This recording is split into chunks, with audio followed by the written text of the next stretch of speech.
Andrew's going to go through the Savanna Monitoring and Evaluation Research Framework dashboard, which is a little internet widget which allows quite sophisticated analysis of the Savannah fire history. So we'll just go back to the mobile app for a sec. I mean, Chris has mostly explained it, but I did want to share. I might as well play this video, which sort of goes through a little bit more, goes through it quickly. I was just going to say, if we do get to share my screen at some point, then I can bring up the emulator. Okay, we'll see. There we go. I'll just run the video for the moment. So what it's explaining now is the first time you download. Oh, just want to make sure I share this particular screen.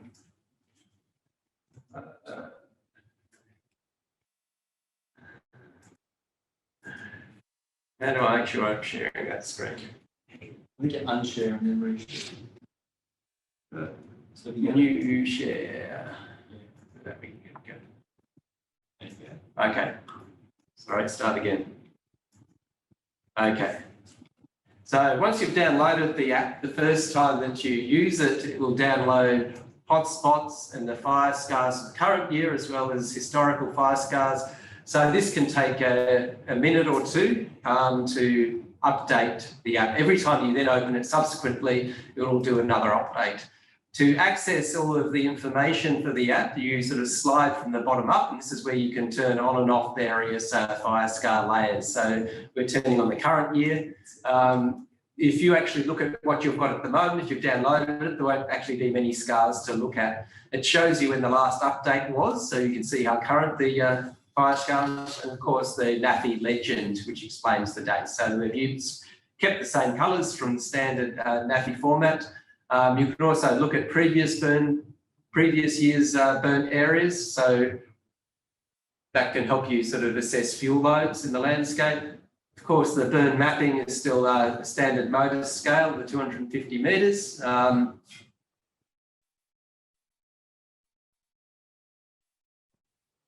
So sometimes I'll get that scale.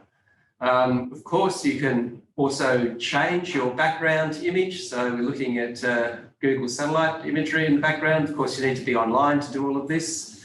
Sometimes the fire scars look a bit clearer when you have the satellite background as opposed to the line map.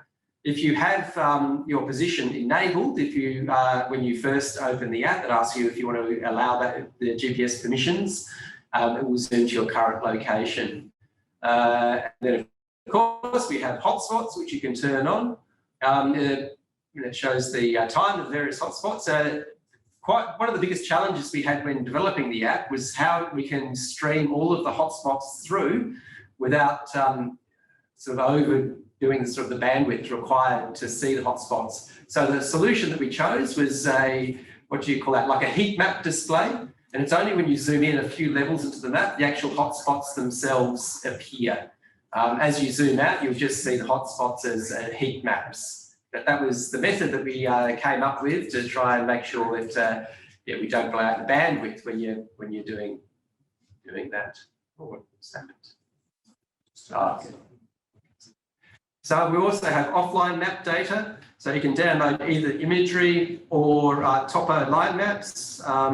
So it's downloading tiles onto your phone when you press that button. So that allows you to see them when you're outside of phone range. Of course, if you're out of mobile range, Just minimize that. that's you.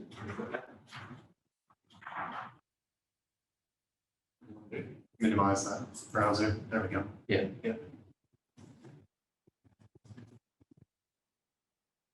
Yeah, so when you've got your offline maps, you'll be able to view the satellite imagery or the topo maps for the region that you've chosen to look at. But of course, you won't be able to access the hotspots, your latest hotspots, so you won't get an update of the latest fire scar mapping. So we just go back to here. And I scroll down, you'll see that just wanted to highlight for those non-North Australian NAFI users that we don't map those fiddly bits of the southeast coast and southwest coast. We are a rangelands app. And at the bottom, you'll see the offline tile coverage. So when you go into the offline maps and you click on that, it will take you to one of those, that's the coverage you'll get from one of those tiles. We did notice a minor bug the other day. If people download the Android version and they don't enable the position on your phone, and then you click the position location, the thing will crash. It's already fixed. It's already fixed, is it? And has that update been pushed through? Yeah, I think we just need to push the update. Okay, yeah. So there might be a few minor bugs like that that we'll be fixing up over the next couple of weeks, but largely what you see is what you get. This page I'm looking at, where the video is, that's now linked to the app through the sidebar, which says getting started. I think will take you to this page, and it'll take you to this this video. Oh, there's Joe Strummer. I might just mention as well, whilst I'm on here, before I hand over to Peter to talk a little bit more about NAFI, is that this help page is savannahfiremapping.com, and then it's NAFI-mobile-app. But more broadly, I'm trying to develop a suite of Savannah fire mapping training content at this page, including quite a lot of stuff with QGIS training, spatial information for fire management, and using NAFI. So if you click on QGIS training, it'll take you initially to some training content around a broad introduction for QGIS, and it's using data for Kakadu National Park. So if you want to sort of just build capacity with your local group using QGIS, which is sort of the premier free geospatial software, then I recommend looking there. I might just go through the app whilst I'm on.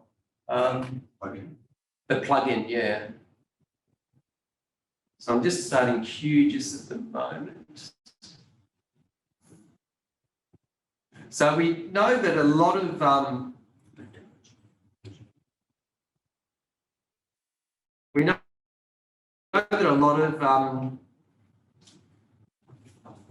ranger groups and fire managers are starting to preferentially use QGIS. That's why we thought it'd be really useful to directly access the NAFI information in QGIS. I need to get back into. I'll jump back in. Okay. Good. Okay, so I've been made a co-host.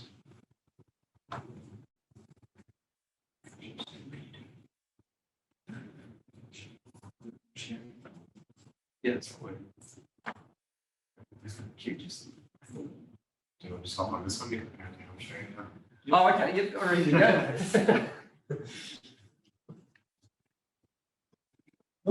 All right, so Chris now has screen sharing on his computer, so you can have a little go on your emulator, so you see so long setting that. But I'll just quickly talk to the Qgis plugin.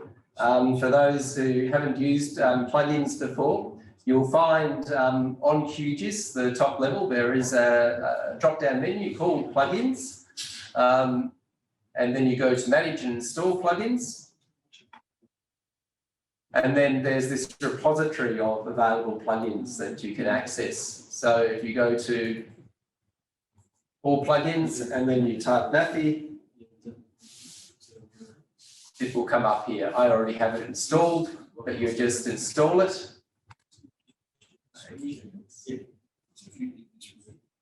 Just do the screen. And then you'll have a little icon come up. This little NAFI icon, which will open a tab like this. And we have sort of like a WMS streaming of all the main NAFI layers. And then the nice thing is that you're then able to view your own spatial data along with the NAFI data set. So you can see here I've got the NT tenure as well as Kakadu. And we can sort of go over here and we can look at fire scars by month for the current year. Actually, I might look at fire history because there's not, I don't think we've transferred to 2020 yet. So if we look at current year, 2021. I look at current year, you should get the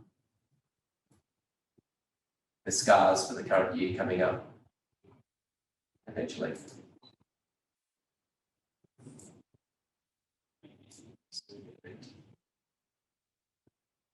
Oh yeah, there's just that little bit in there. Oh, okay, yeah, there we go. So these are the only fire scars for this year so far, down near Lejeune there, a bit of early dry season burning. But we've got all the fire frequency data sets. Let's put that in.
All right, so I typed in 2010 and it brings up all of the data sets which are for 2010. Yeah.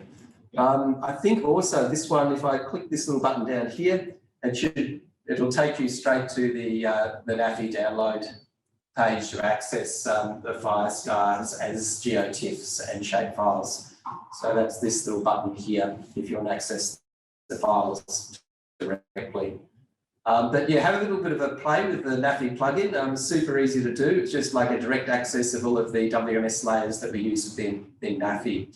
I think there was a question in the chat about fire frequency, fire history. Fire history. So it's Yes, yeah, that, Why don't maybe Peter can talk to that when he talks to NAFI generally. sure.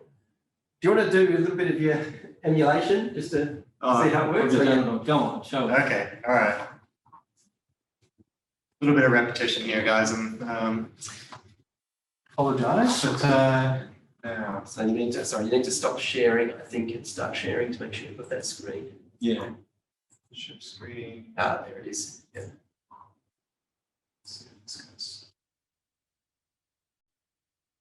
There we go. All right.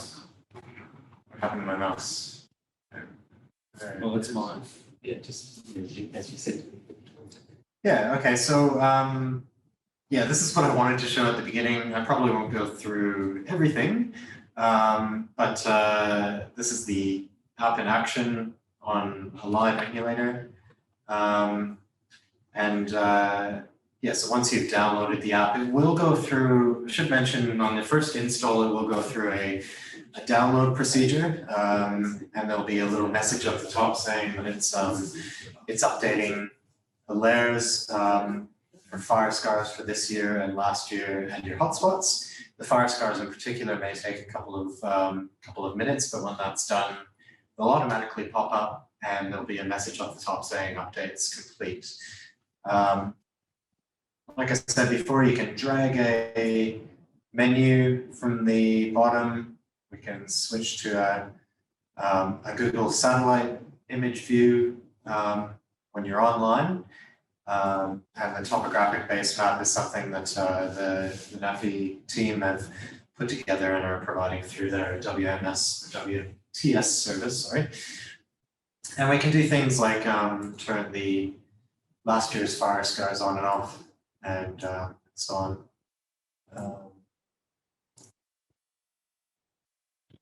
What's happened to the topo map? Let's look at that again.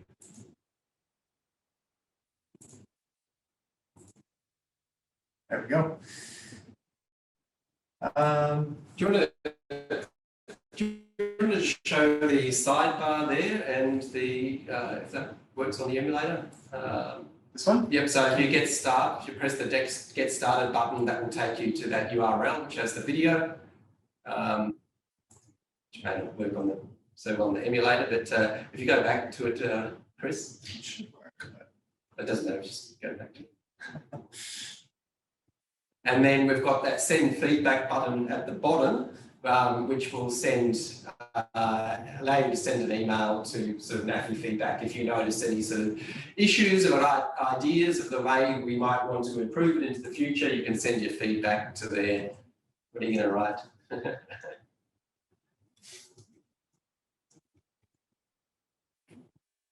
You'd really like to see your house. Well, that's not going to happen.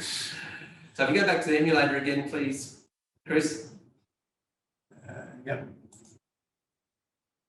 So I might mention as well, if you see that button there that says Show Bushfires NT Overlay, if you click that, then that sort of brings up some high resolution mapping that we're starting to experiment with Bushfires NT, which is starting to do some of their own Sentinel-2 high resolution mapping, which they want to see sort of on NAFI, but also on the app to help with their emergency fire management. So this is a high resolution data set that we're starting to experiment with, people being able to access through the app.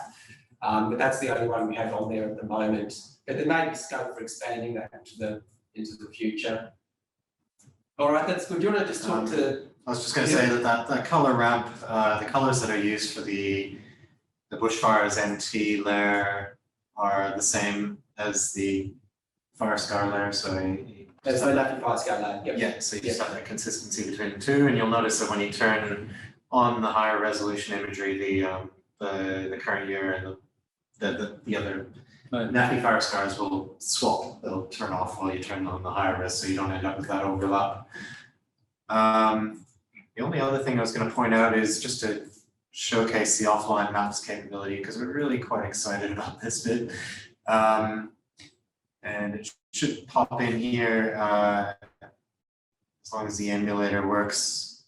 Might not, but there's a whole list of open map tiles imagery and the same NAFI topo base maps that you can say, I want the Kimberley, or I want the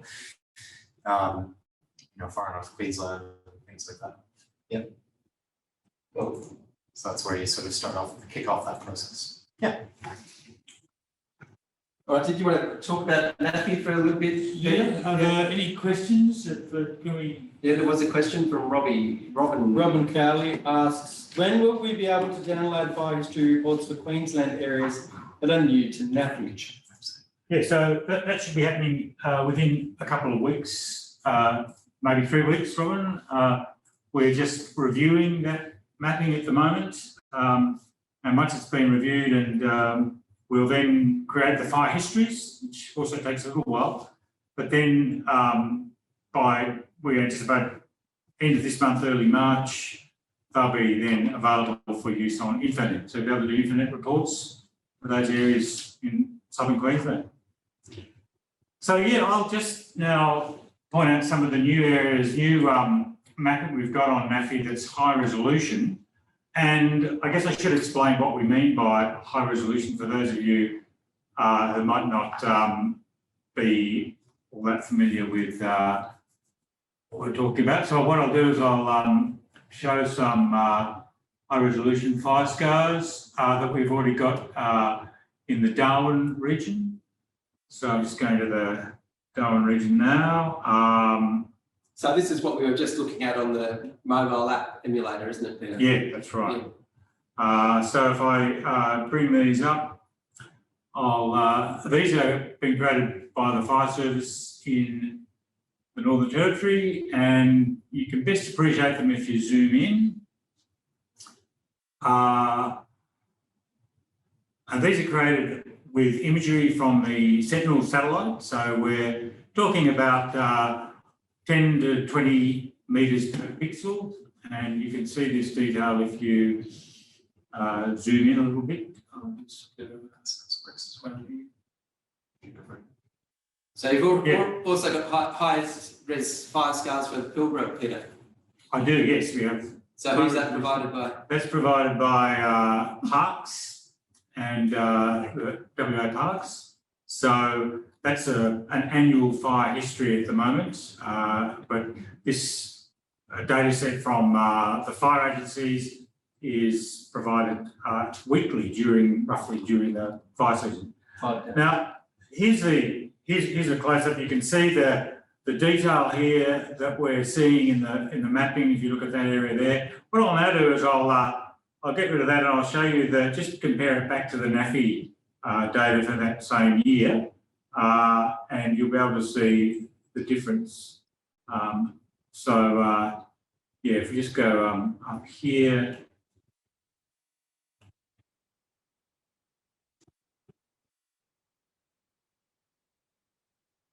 Yeah, see how blocky the NAFI data is compared to the high resolution. So that's the practical difference, and a lot of people are already using this high resolution fire scale mapping in places like Kakadu and Arnhem and now the Kimberley. And the big difference is that for things like breaks, you can see the gaps in the breaks. You can see impact on habitat much more easily. So there's a whole lot of operational advantages. The difference is also that it's more intensive to edit. So it's going to be difficult to produce high resolution maps for the whole of Northern Australia. And particularly, it's a little bit difficult to produce them with the same frequency, particularly in cloudy weather. So in places like Cape York, where you do have quite a lot of cloud weather, having high res coverage is going to be a little tricky with high frequency, and in some of those cloudy areas, it might be a little tricky to get all the fire scales. But in areas like Arnhem Land, it seems to work great. And I think the MODIS as well is going to be useful where you need that consistent high frequency updating as well. The Sentinel probably won't be able to quite match the possibility of doing it every couple of days across the whole of Northern Australia. So each fire scar has its pros and cons. But what we're looking to do is get not only this mapping in Darwin, we're looking to get mapping across Kakadu, across parts of Arnhem Land, and then we'll talk to the people who own the data in the Kimberley as well to see if they're interested in having the data on NAFI, and it'll also be able to be ported into the mobile app as well, as we're already doing these Darwin fire scars. So we're just hoping to make that high resolution data just more accessible to people. And because it's on the mobile app, that's also going to be hopefully useful because it is really an operational data set. So what about the Himawari hotspots, Peter? Yes, good question, Rohan. So we're looking at new hotspot sources. Himawari, I don't know, people might have heard about it. It's a geostationary satellite. It's been around for a while now, and it offers hotspot data every 10 minutes or so because it's geostationary. However, they're quite coarse. They're like 2 to 4 kilometres per pixel, compared to about 1 kilometre per pixel for your hotspots that you get from the existing polar satellites, polar orbiting satellites. But there's a new algorithm coming out of RMIT, which is meant to be quite good. So we'll look at accessing those hotspots and delivering them to you.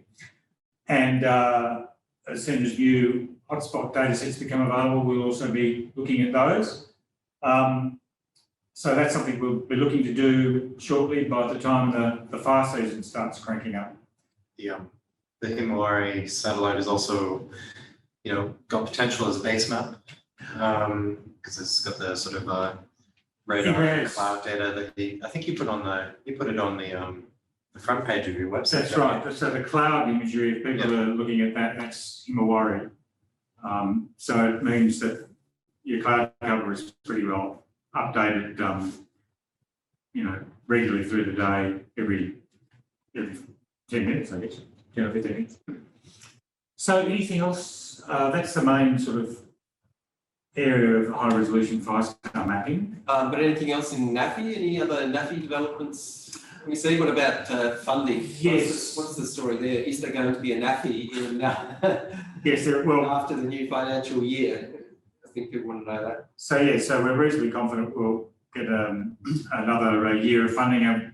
The good thing is we're looking at adequate funding as we've had this year to continue that through to next year. And this is why we're able now to start improving things on NAFI, which is why we're able to develop these mobile apps, for example. And the other thing I guess it's worth talking about is the background maps. These are important features. Those of you who are familiar with NAFI would know that as you zoom in, if you look at the topos, they're actually scans of paper maps. So if you look close, you can even see crease marks on some of these maps. And they're not easily updatable. So what we're doing with these maps is we're going to, as we're starting to do on the mobile phone, we're going to digitise them so that they're not scans, they're actually duplicated as a bit like the other line maps are duplicated. And that will allow us to improve things like the property boundaries, add additional points, so take some features away that might just be getting in the way, and improve the maps that way, make them much more flexible. So again, feedback would be great. Yeah, this is the typical. Most people are probably looking at these more zoomed in raster maps, and so what you're looking at here, these are in fact scans of paper maps, and they're they are quite detailed, but do they have all the details people need? A lot of those details are out of date, and we'll be able to access more up-to-date images, data sets of tracks and property boundaries and things like that, and try and make those background maps more flexible, more responsive to people's needs.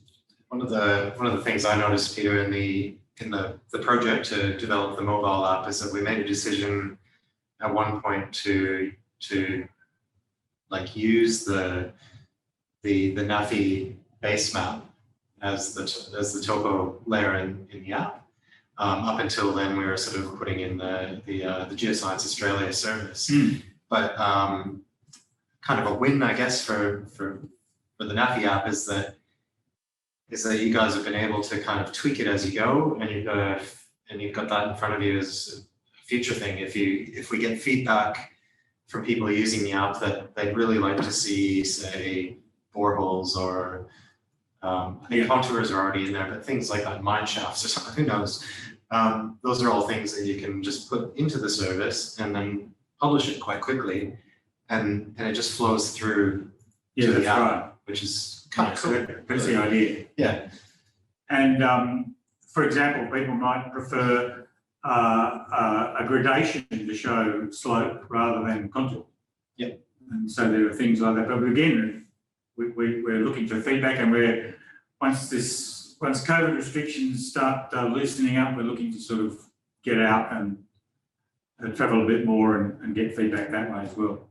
So I've just been notified that we've been given another half an hour, so we're going to go to 2:30, saying that the first half hour of this workshop was a bit of a debacle, and so we're post-debacle stage, and we're moving into. You're still looking.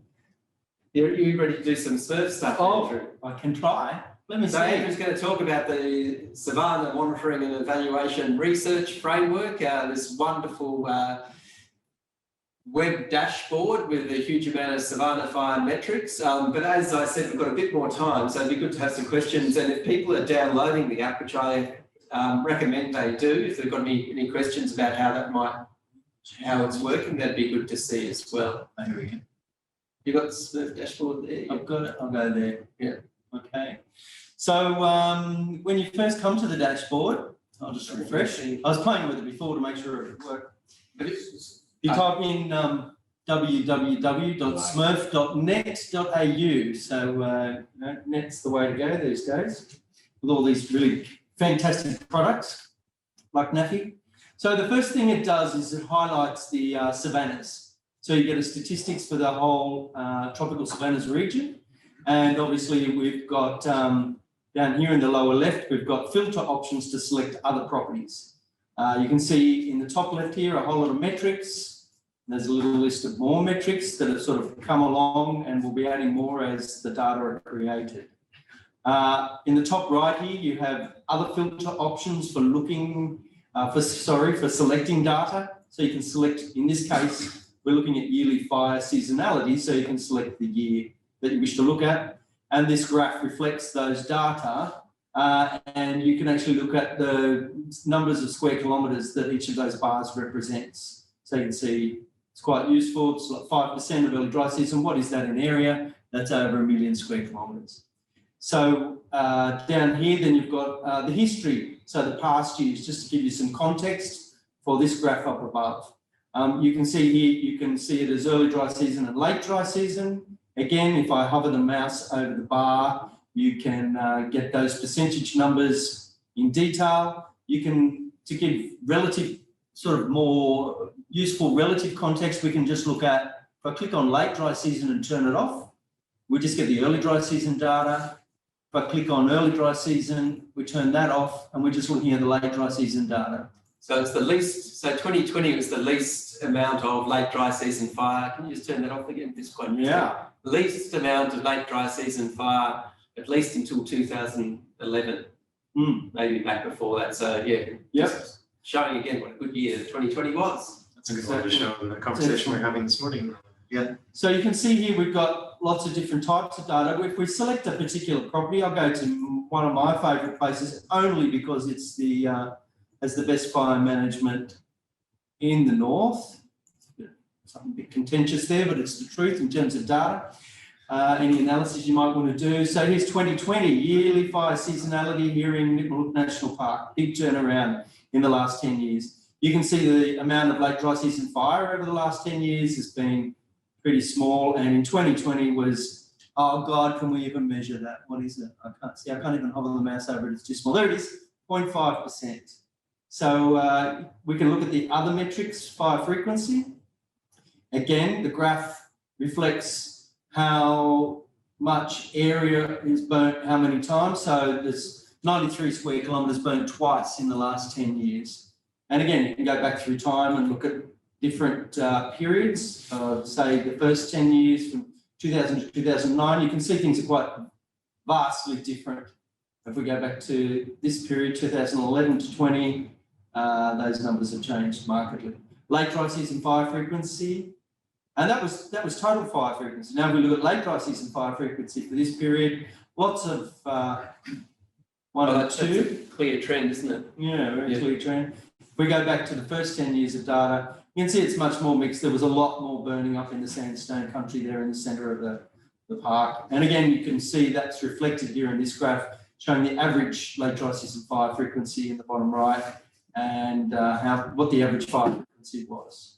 We can look at time since last burnt, other metrics being time since last burnt late, which is pretty useful. Then you've got your longer unburnt area, so how much of it is unburnt more than 2 years, how much is unburnt more than 5 years. Obviously, there's opportunity to put more metrics in here, but we've got probably a pretty good suite. And you can go and look at any property in the top end. And two other really good functions is this print report. So if I've got this set up for the yearly fire seasonality for 2020, hit print report. But Jingo, there we go. There's a page, it's all done. It's got all the lovely logos. It's got the two graphs. It's got the map and a little blurb on what the metric is that you've selected. So you can do this for properties all over Northern Australia? And you can do this for anywhere. Let's go and just randomly select somewhere in Queensland, like a carbon project in North Queensland, in Cape York. Let's pick, what's one we like? Let's go. Here's one of my favourites. We'll go to. APN, what about? Oh, you want to see APN? Maripa. Maripa. Okay. Maripa it is. There we go. We go to Maripa. We look at 2020. We've got the report there. Click, bang, send that off to the funders and say, look what a great job we did in 2020. Give us more money. There you go. What about Southern Queensland? When's that coming on? We'll We'll have the fire histories by. Well, yeah. Well, obviously we'll have to rejig the fire histories and put them in here in the database, which is a bit of work. So when you've got them, we'll put them in. Yeah. So how were you guided when you developed this, Andrew? Yeah. Well, I'm going to give a presentation tomorrow about that. So I don't want to preempt it because I've got a whole team of people talking about this and the details to do it. Because we went through a whole series of workshops and worked with Queensland Parks and. I mean, the original idea for all came from my very good friend and colleague Anna Pickworth she's now in Kakadu, but she was with the Kimberley Land Council at the time. And we looked around at who else was doing these monitoring and evaluation reports. Kimberley Land Council, Anna had started doing it with them. Kakadu does it. There's a similar sort of framework for WALFA who do it. Ben Corey and Co in Western Australian Parks have a very similar report they produce every year, with a whole lot of interesting metrics. AWC have got metrics that are really useful. So we've tried to incorporate lots of stuff that people are provided. Well, everything, so that you can look at everything. So this enabled the fire manager across all of Northern Australia to create their own quite detailed and sophisticated reports. Yeah. Segueing off the amazing extent history of fire mapping provided by NAFI. Correct. And that's right. All of these data are underpinned. This is all NAFI data. At this stage, there is, and it'll be a fair way down the track because we've hardly got any money to be able to have done this. We've done this for like 50 grand, really. And my young software engineer is very cheap when he turns up. And he's obviously very clever and put this together with other people. Our colleague Patrice has done all the background work with all the database work, which cannot be undersold. It's an amazing body of work that he's produced. Here we go. Here's the King Leopold Ranges Conservation Park in Western Australia. You can see there, they had a good year last year too. Let's have a look at their fire history. Can I ask a potentially curly question? Go for curly. Go for curly. By the way, every time I look at this website, I just think it looks awesome. Well designed and really, really usable. Have you thought about or have you done an API application interface for it as yet? I'm just thinking about all the people that may want to sort of tap into the data and pull it into their own sort of software or analytics and things like that. Well, most of these data are NAFI. So but they're not the metrics that have been developed. So each of these layers for each of these other metrics, for instance, are derived from the fire history, but you've got to make them in a GIS. So the data, the layer is made and put into a database, a spatial database that's accessed by Smurf to use and do the calculations, etc.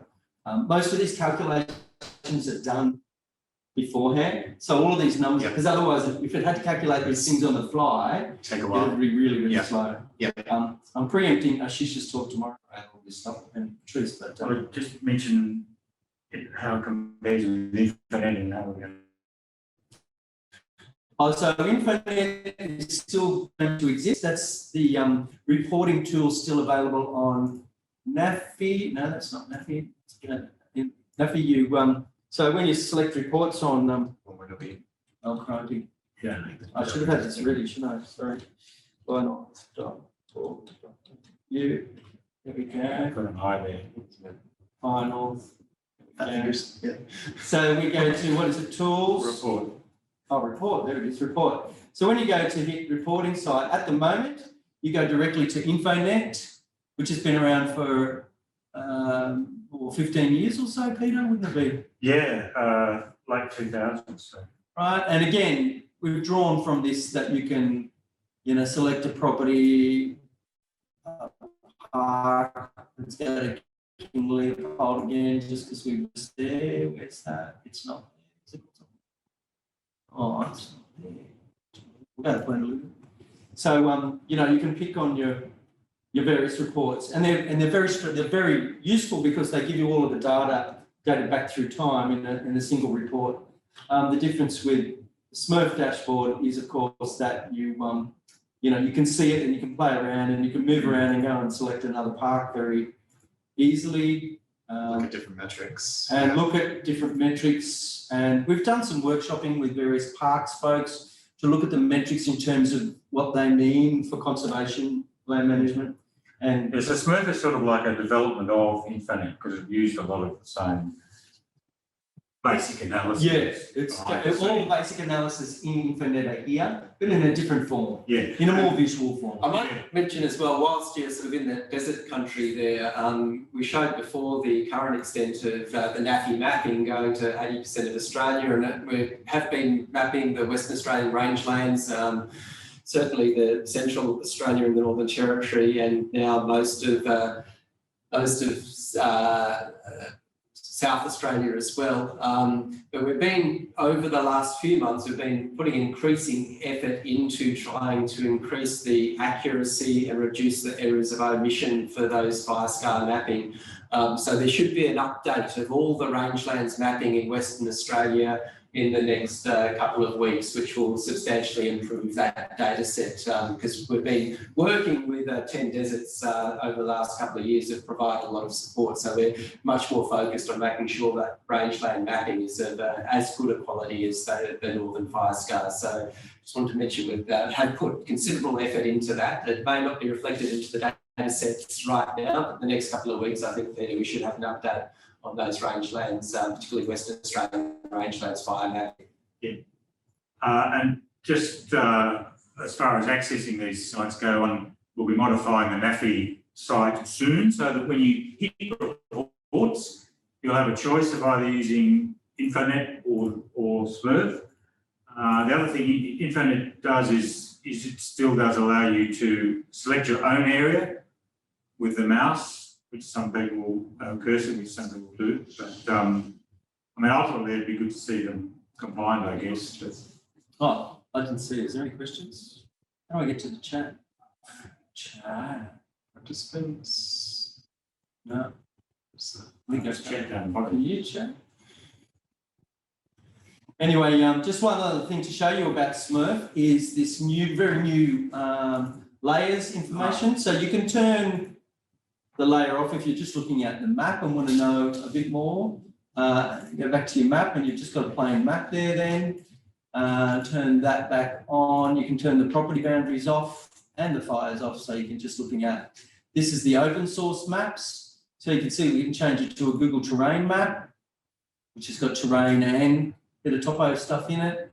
And the classic, if you want to go back to the classic NAFI base map, you can. Throw the fire scars back over that, and yeah, you're looking. And are there any plans to, Robin's asked a question about adding pastoral boundaries to Smurf. Pastoral boundaries are all in there? So are you talking about NT? So NT, Robin, we've got, oh no, we haven't. I just lied to you, didn't I? They do exist, but maybe they haven't been incorporated. That might be the next step. It's a big data set. And the problem is, it's, as you well know, it's not, it needs to be generalized. Because say, for instance, Kakadu, if you looked at Kakadu, it's made up of many, many pieces of tenure, and they have to be merged into one piece, and that can be a bit problematic depending if something doesn't have a Infonet pastoral boundary name. Yeah, but they're old. Yeah. They're not necessarily, the Infonet ones, we've looked at that, and some of them are quite old, they've been changed, so we can use them. But yeah, no, thanks for the heads up, we will do that. This has asked if about Commonwealth land boundaries, for instance, defence land. Yeah, again, that'll probably come up in the tenure when we get the tenure on there. I mean, most of the queries that we get for this kind of reporting have been from carbon projects and parks and reserves, and from bushfire. Bushfires NT is a very big client, obviously, somebody who we value and try to help out a lot. So these are all the various bushfires regions. But yeah, we will be adding If you want to send me an email with property type that you want added, we'll work towards getting that done. But that's the next thing, is put the tenure on. Pastoral tenure, yeah. I mean, it's really a remarkable job that you and your team have achieved, Andrew. As you said, we've not a great deal of funding and building on that data set that NAFI provides. It's amazing. Just with the mobile app, if there's any thoughts when you're looking at it about how we could sort of take advantage of the fact that the app is now on your phone and the other things you can do with it being in that format. I mean, one idea that I had, which we'd like to seek funding for, is to enable hotspot alerts straight through your phone app. So if there's a hotspot within your defined region of interest, maybe your property or an area you're managing, your phone will send you an alert directly that you need to go and have a look. That was one thing that we did discuss. We discussed with Gaia as we were developing the app, and it's sort of a little out of the scope of funding we had at this stage. But that sort of thing, that sort of on mobile direct notifications related to active fires is something that I thought would be useful. But any sort of suggestions like that about where we could potentially go with the app in the future? No doubt require more funding, but we'd be interested to see the sort of thoughts that people have about where we can take it. One more comment about Smurf is, because this has been done in JavaScript, if you open this in a web browser on your phone, all of those 5 windows you can see, or 6, including the print report windows, they all file down under each other really nicely. So it's really well, fits in a phone really beautifully. So you can use this on your phone very easily as well. Yeah. We should have a Smurf link on the mobile app maybe, because they do, yeah, they can work together. They could work together well. Easy done. Yeah. That's good. Good idea. So Peter's planning to change the, we're referring to the reports. So here, instead of going to the reporting site, we're going to go to a landing page that will take you to the various types of reporting tools that we have. So Smurf, and look out, there's a new version of Smurf coming out this year that will be for each property of fire communities. So fire tolerant, intolerant and sensitive vegetation that's been mapped, and we're going to be providing, what are you going to call that? Detailed maps. Well, Smurf Fire Community, or Fire Community Smurf. So that's Smurf FC, not football, not to be confused with Smurf Football Club. No. Fire Smurf. Fire Smurf could be, yeah, Community Smurf, something like that. Well, we don't want to say the communities are burning. Anyway. Yeah, another question here, Andrew. Is it possible to see how you define EDS and LDS? Is there a date? Could it be on the report? Let's click on the report and see if it's in there. I think it is. No, it's not. Damn it. Yeah, okay, we'll change that text. Thank you for your feedback. That's brilliant. Just looking at that. Yeah, and by the way, the date is August the 1st. So yeah. Which people are midnight on the 31st of July, precisely. Central Standard Time. There we go. All right, well, I reckon we're... That's a wrap. We're wrapped.